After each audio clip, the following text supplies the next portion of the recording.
What's up, y'all? You may notice that things look a little different around here. That's because things are a little different around here. They're a lot different. Alright, so where do I fucking begin? Okay, so last I said that I was a traveling trainer. I'm still doing that. I have opened up, this will be my third store that I'm at right now.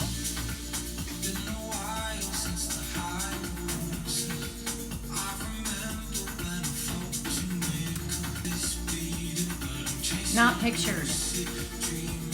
I can't remember her name. I named her, but I don't remember her name. This beer is so friggin' good.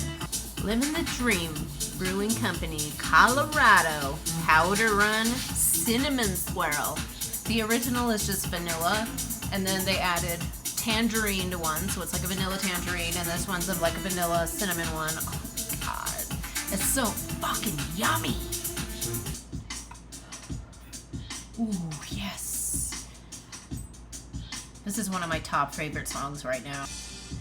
I wish the camera would like not be whiting out everything, so then you could see like the name and the title of all the songs. That would be fucking helpful. Then I don't have to write down all the damn names in the description anymore. Okay. I've been trying to get promoted. The opening before this last one, I had my boss's boss come up to me and be like, hey, you should be a shift lead. And I was like, yeah, let's do it. And then so he told my boss's boss, and he talked to me and he's like, the second you get back, tell me. So when I got back to my store after opening, I was like, hey, I'm ready. And he's like, let me see what our needs are at the moment. Are you fucking kidding me? And then I was moving. I've moved. So I was like, okay, well, you know, I'm probably gonna have to relocate because I'm not gonna fucking drive to my old store with where I live now. Anyway, it was like 2 weeks later, and then they pulled this guy aside that has been there for way less time than me, and they're like, hey, you want to be a shift lead? We're gonna make you a shift lead. I know I was moving, but still, I like cried for 3 hours straight at work. I couldn't stop. It'll be okay.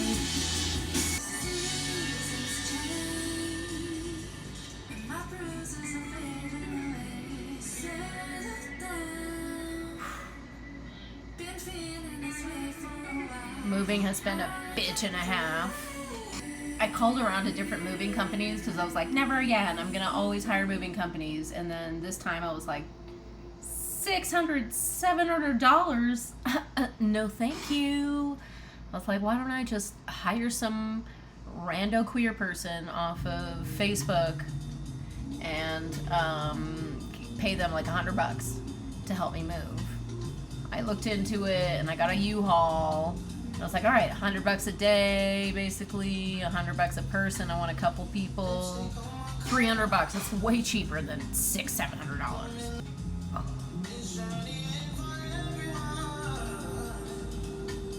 I'm gonna get dinged so hard for this song. They're probably gonna block it. So, my coworker, the one that got chosen to be a shift lead, he helped me move. So I had him help me. I had 2 people from Facebook, queer people from Facebook help me. They were roommates. And they were roommates. It took all fucking day. I thought it was going to be 1 truckload. It was 2 truckloads. I thought I would be done by 8 o'clock at night. Or 5 o'clock at night. And I was not done at 5 o'clock at night. It was like 8 o'clock, and I'm like, bro, I think I'm gonna get like charged more for this truck because I said I was gonna have it back by 5. They're like, hey, this is like taking forever and it's like really intensive. Like, do you think you could pay us more? And I was like, actually, yeah, I was already thinking that, and I was gonna pay y'all more. And then I was like, I'm really worried that the U-Haul is gonna end up costing me way more money. And I was like, can I just pay you the extra money when I get paid next week? I'll pay you the $100 that I promised you today, and then the rest, you know, when I get paid. And they were like, oh yeah, fine, no problem. I was like, okay, cool. And then we keep moving. I'm like driving down this road that it's like a main road, but the lanes are really small because they're doing a shit ton of construction on it. Colfax. And this big ass truck, pickup truck with the stupid fucking elk horn mirrors comes and drives, you know, next to me. And I'm glad I had my friend right behind me driving in their car because they saw everything that happened. But basically, our mirrors collided and it scared the shit out of me. I was like, what the fuck was that? And then we look at the guy and he's driving next to us and he's like, you know, and I'm like, uh-huh. Yeah, we collided mirrors. And basically the dude was all like, I'm gonna call the cops or you give me $100. He's like, whatever you want to do. And I'm like, you fucking asshole. My mirror was fine. His mirror was fine. He was all like, it's a little loose. I just sent it to him. I was like exhausted, not in my right mind. I'm like moving in the middle of fucking July heat. It was miserable. It was miserable. We were all pouring sweat, just dying. And then we have to go back for the second load. And then we start to drive away. And then the people that were helping me pulled up next to me and they were like, and I was like, what's up? And I rolled the window down and they got out of the car and they're like, hey, why can't you pay us right now? Why would you say that you can pay us and then you can't pay us today? Like, that's fucked up. I've been working my ass off and like da-da-da-da-da. And I was like, what? Like, I thought we came to an agreement. I'm like, I understand that you guys are like freaked out. And they're like, it's sus. It's sus. We don't want to be fucking robbed and blah, blah, blah in this day and age and blah, blah, blah. He's like, well, can I get it in writing? Can I get it in writing? I'm like, yes. I was like, here I go. I'm typing in right now. You will get paid on Thursday, you know, next week. And then they're like, all right, cool, fine. So we go back, we go to the new apartment to unload stuff. And then when I get there, it's like both the queer people and one of the queer people's girlfriends. And they basically just like gang up on me and they're like, we're not going to fucking move anything else unless you pay us right now. I literally had two things. I wanted them to help me move and I could do the rest myself. I was like, I just need help with this mattress. I have a purple mattress, so it's really fucking floppy and heavy. And so I was like, please. And they're like, we're not doing shit unless you pay us all the money right now. So I'm like freaking out. I'm like shaking and like just full anxiety. They just didn't give a shit, you know. They were like, pay us or nothing. I was like, I don't know if I could pay fucking U-Haul. I don't know if I could pay U-Haul with all this stuff. I was like, I have $400. That one dude I hit took $100 of my dollars away. Then I have $100 for the fucking truck and then $200 for y'all. And now I'm supposed to pull an extra $100 out of my ass. Like, and they're like, open up a credit card. I was like, are you fucking kidding me, bro? I hate men. That's all I'm gonna say. I hate men. They either just want to fuck or take whatever you got. They just want to take whatever you got, period.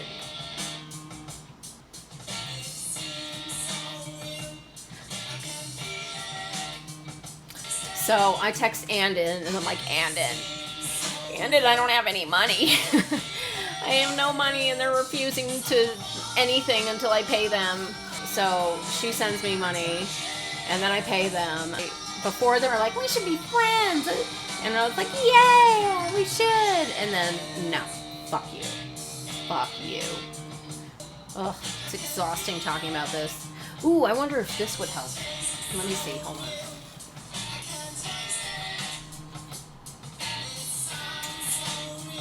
No, it didn't help.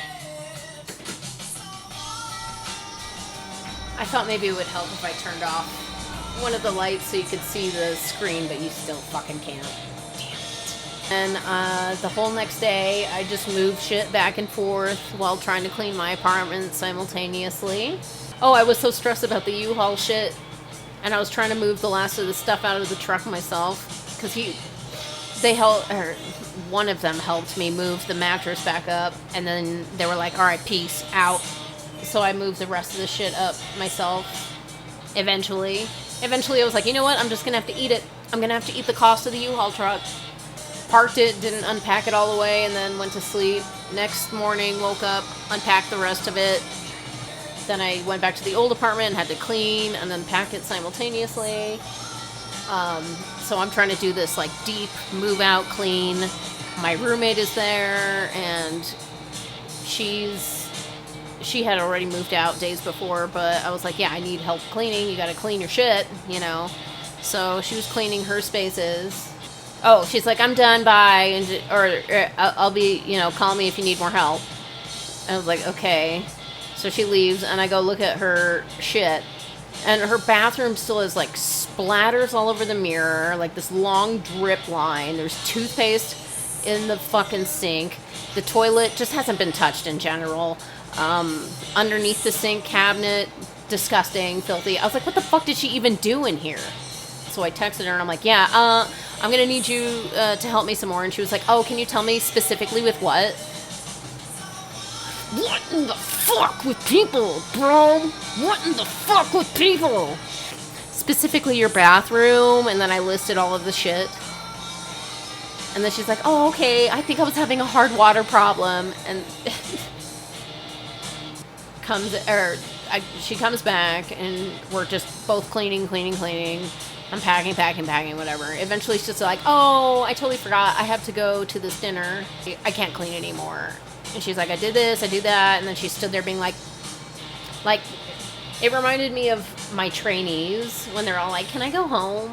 That's basically, she's all like, and I was like, fine, okay, go, bye, thanks. She didn't clean around the toilet. She didn't, like, there was tons of shit. There was still fucking splatters on the mirror.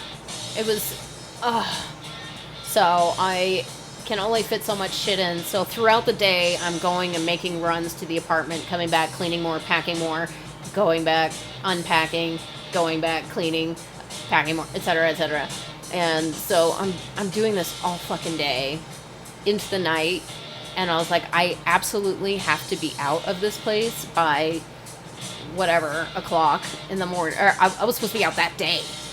And I'm like, oh, it's almost 11. I look at my watch again, it's almost 12. And I'm like, fuck, man, there's still shit I need to take over to the apartment. I still have to make like 3 trips. It ended up going on all night. I stayed up all fucking night. I was like quivering, shaking, like malnourished, because I had been like not eating very much because I've been so fucking stressed out. I haven't been sleeping, haven't been drinking a lot of water. Well, during the move I started drinking a shit ton of water, but before that there was nothing. I was just like, my muscles were jello. I had covered in cuts and bruises, and I was just like, this is hell. So I'm just like trying to pull motivation from anything I possibly could. I think it was like 7:30 in the morning when I pulled up to the apartment with the last load, and I was just like, you know what, fuck it. Fuck the apartment. I did as much as I could. I bring in my first load, say hi to Kaya, go back down, grab my water tower filter thing, walk up to the door, realize I left my fucking keys in the apartment, and now I'm locked out of the building. I started trying to find music that's world music but like traditional plus modern. It's been fun and hard to find, surprisingly. So it's like early enough in the morning that I'm like, no one's gonna be fucking going in or out right now. So I'm just out there sitting there for like 15 minutes, I think, maybe 15 or 20 minutes, not that bad. And then this guy starts walking out, and I get so excited. I'm like, oh my god, yay! And I turn around and pick up the water tower and just fucking topple the whole thing over. It crashes all over the ground, falls apart. I'm like, it's been a day. I've been moving in. And he was all like, oh, are you moving into the, XYZ unit? And I was like, yeah. And he was like, oh, I live right across from you. And And I was like, oh, yeah, you're the guy with good music. Because while we were moving, you can hear everything out in the hallways. You cannot hear room to room. You can't hear unit to unit. But when you're out in the hallways, you can hear everybody's everything. So I was like, oh, yeah, the guy with new music. And you could see him be all like... And I was like, oh, motherfucker. Why did I compliment a man? Why did I compliment a man? He's going to be fucking weird with me now. Why did I do that? Anyway, he let me in. I was like, I'm not unpacking shit from my car. I'm locking it up and I'm going the fuck to bed. I should have unpacked my cleaning chemicals because my Rain-X exploded in the July heat when I was sleeping. So my whole fucking car and backpack and all this shit just smells like chemicals now. So I basically got to sleep in for one day. Well, I had to wake up later and then unpack everything. And then the day after that, I went to go open a new store and work 14-hour days. I'm still in the middle of all of that, but I feel 1,000 times better at least having the move done. That was such a huge fucking piece of it. So that's mostly behind me. I think my next largest stress is, well, getting through these 14-hour shifts, and is I need to get a storage unit. And then I need to move like 10 boxes, my electronic drum kit, and a heavy-ass coffee table into there. It's nothing. I'm not going to sell it. I'm not parting with it. Sorry, not sorry.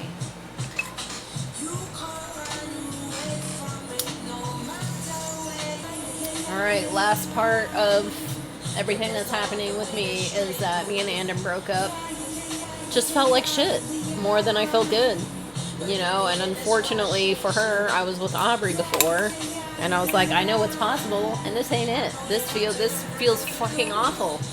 We were having a lot of problems before I found this place to move into. Okay, so my lease was up. I couldn't find a roommate. I had made a friend who was like, yeah, I'm going to move in with you.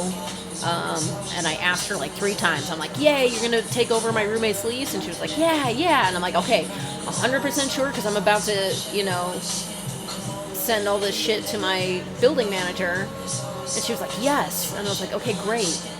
And then like maybe a couple weeks later or something like that, I was like, she started like weirdly, passively saying things that made it sound like she wasn't going to move in with me. She was going to move in with her friends that were just moving here. And I'm like, she's like, yeah, well, I was going to move in with you if I got this new job, but I didn't. And, you know, I would be paying the same amount of money if I was living alone. So, but I'm going to move in with my friends, and they're going to move into a mansion, and then we're all just going to rent out all the rooms for super cheap. I was like, okay, what the fuck? So I had 2 months to find a roommate. I was just super pissed. I couldn't talk to her for like a month. And after that, I was like, you know what? I just can't fucking talk to you anymore. I don't feel safe around you anymore. I can't take you at your word. It's obviously bullshit. And then and I was like, I don't appreciate your like flippant attitude. Not flippant attitude about all this. And she just gave me a thumbs up, and that was the end of our friendship.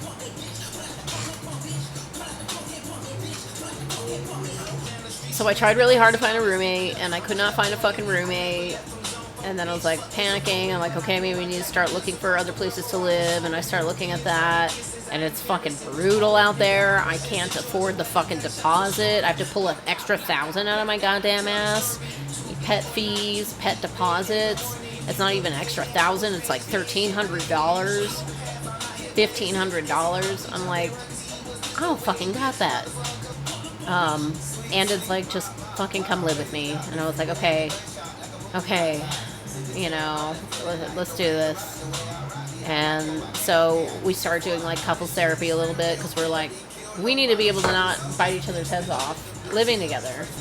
We already knew it was going to be a fucking disaster.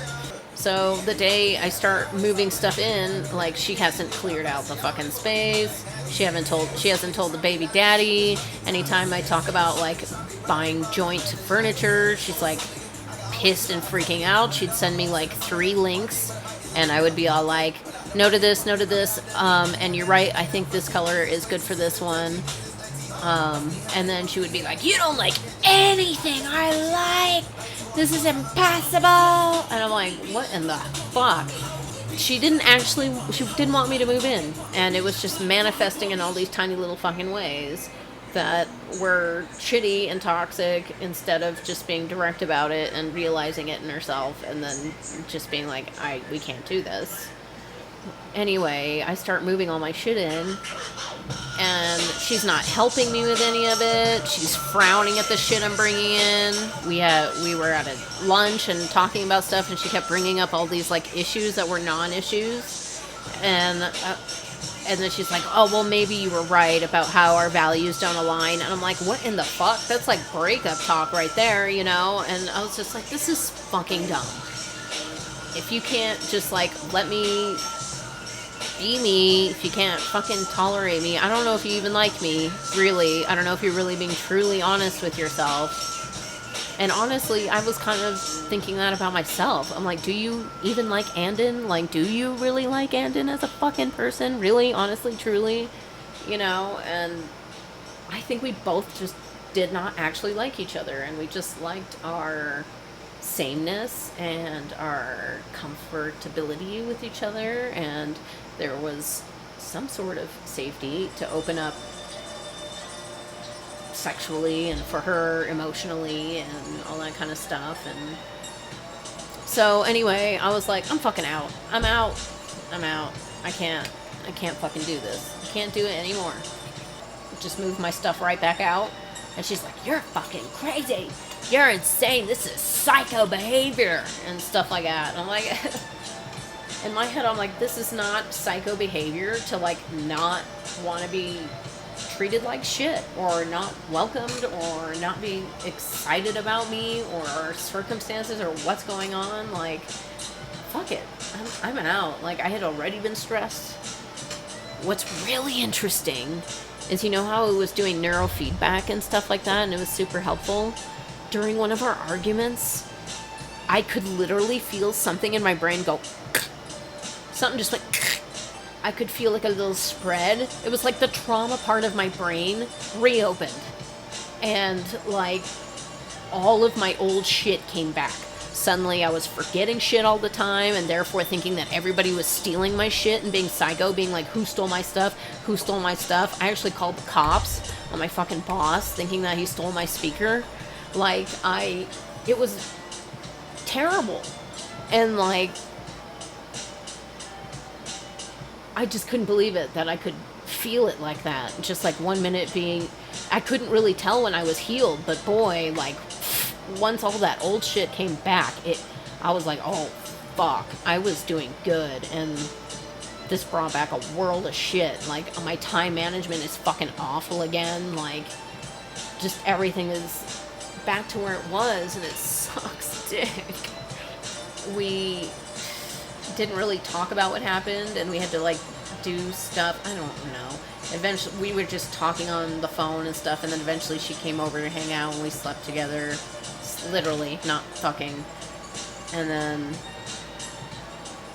I was like, you know, we got to talk about this, you know. And she's like, ugh, I don't like how that sounds. And I'm like, yeah, well, we have to talk about it. And I meant it when I said I want to break up. You know, and it was like breaking up again.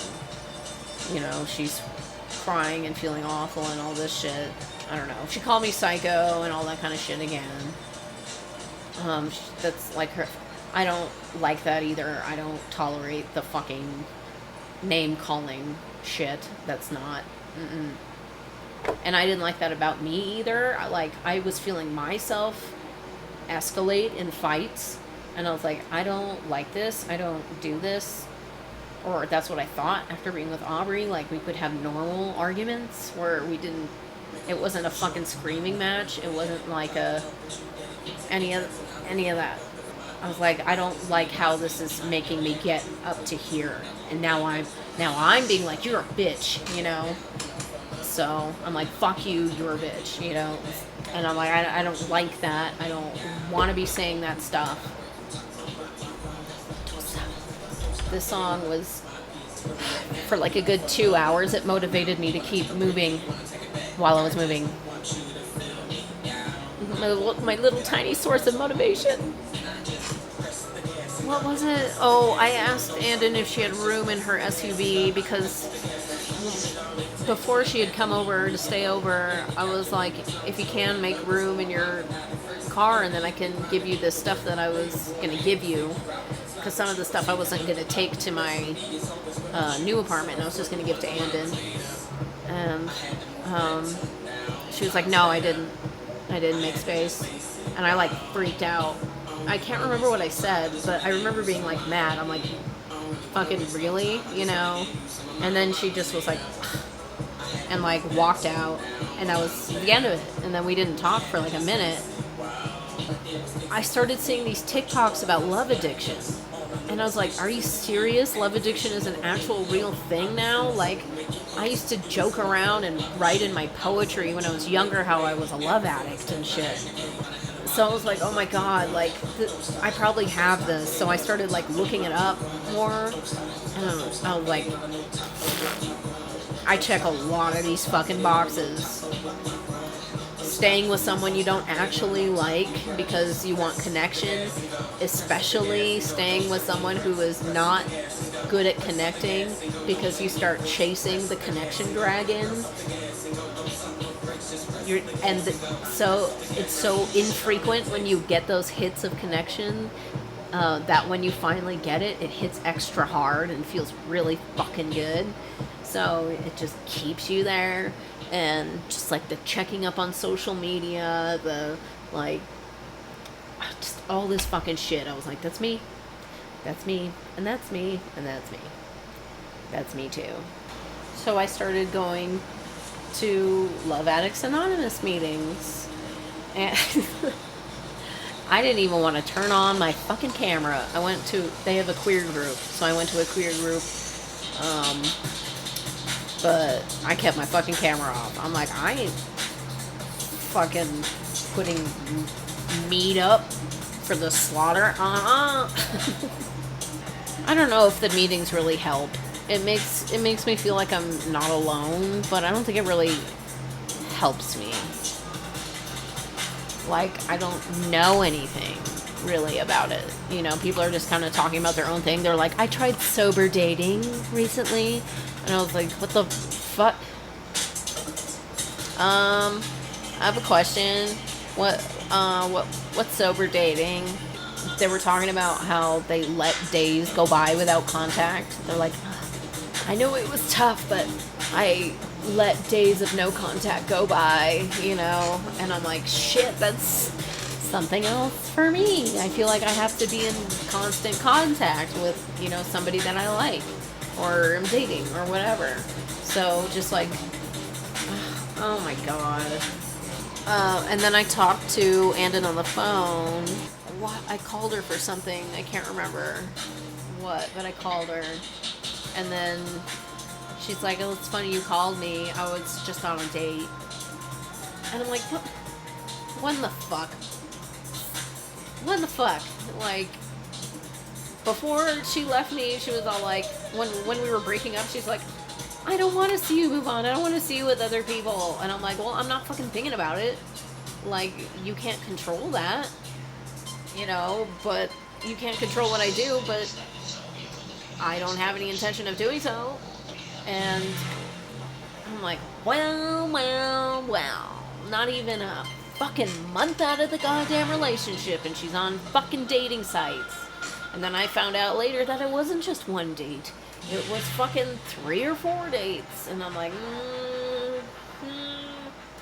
I was like, I laughed. I was like, I fucking knew it. I knew it. I knew that anytime someone that's freaking the fuck out about you moving on, they're gonna move on first. That's what Nicole did to me too. She was like, don't move on. I don't want to see you move on. And then, like, same fucking thing. Not even a goddamn month later, and she's banging a fan. You're like, and I was like, girl, I think you have love addiction too. I was like, based on all this stuff I'm learning, I think you have love addiction too. And she was all like, don't fucking psychoanalyze me, you TikTok fucking psychologist. You aren't ever right about a goddamn thing. I was like, hey, I don't like you talking to me like this. Bye. And I don't know. But we're back to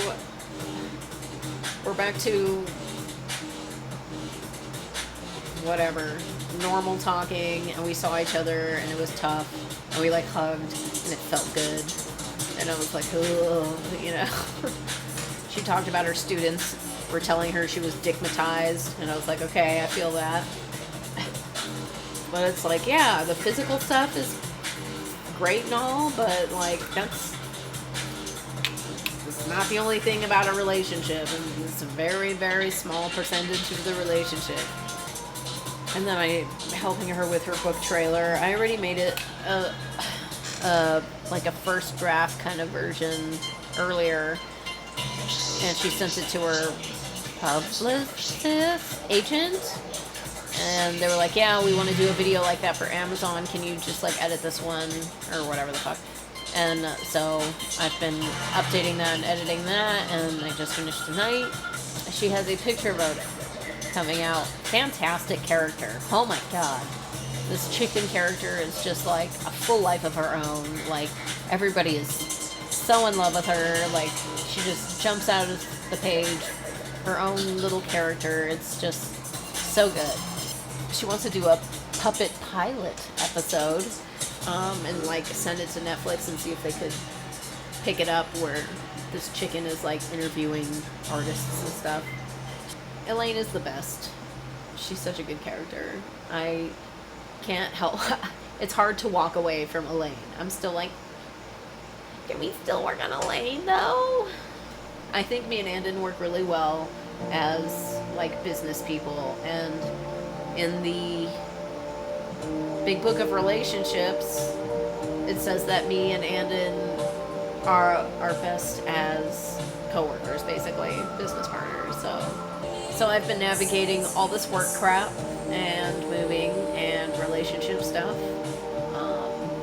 It's been tumultuous and taxing in every, physically, mentally, spiritually.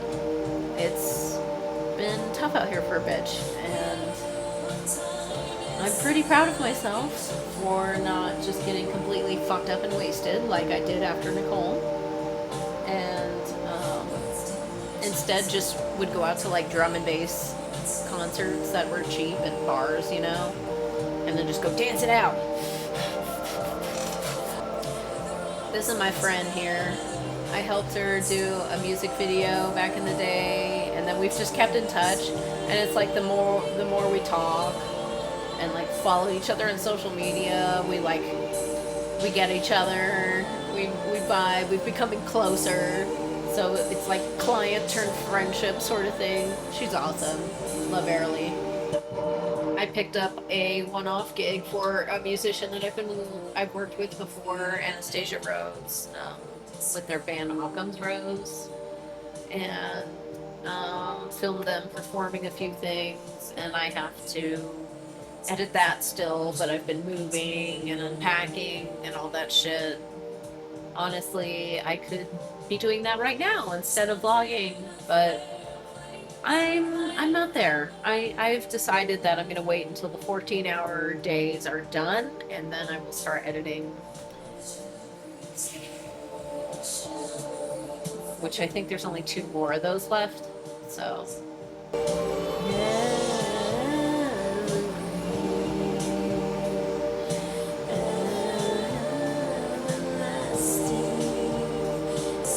that's so good.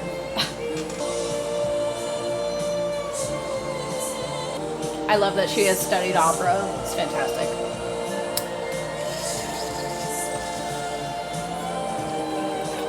When I was little, I used to be like, "Wah!" to my grandma, and I'd be like, "I'm an opera singer, look." And she's like, "Oh, wow. Oh, bueno, oh, bonita." What a champ. What a champ. Yeah, gonna get the fuck out of here. This vlog has to be insane, because I, like, just talked through the entire fucking thing, so it's gonna be like a half-hour long video, and you guys are champs if you actually listen to all that. I hope that was an interesting enough story that you stuck around. And I didn't even get to bring up the DJ shit. I mean, I didn't take any more classes, but I have definitely been playing. I've been playing, and I want to insert clips. I'm just gonna insert clips. There you go. Okay.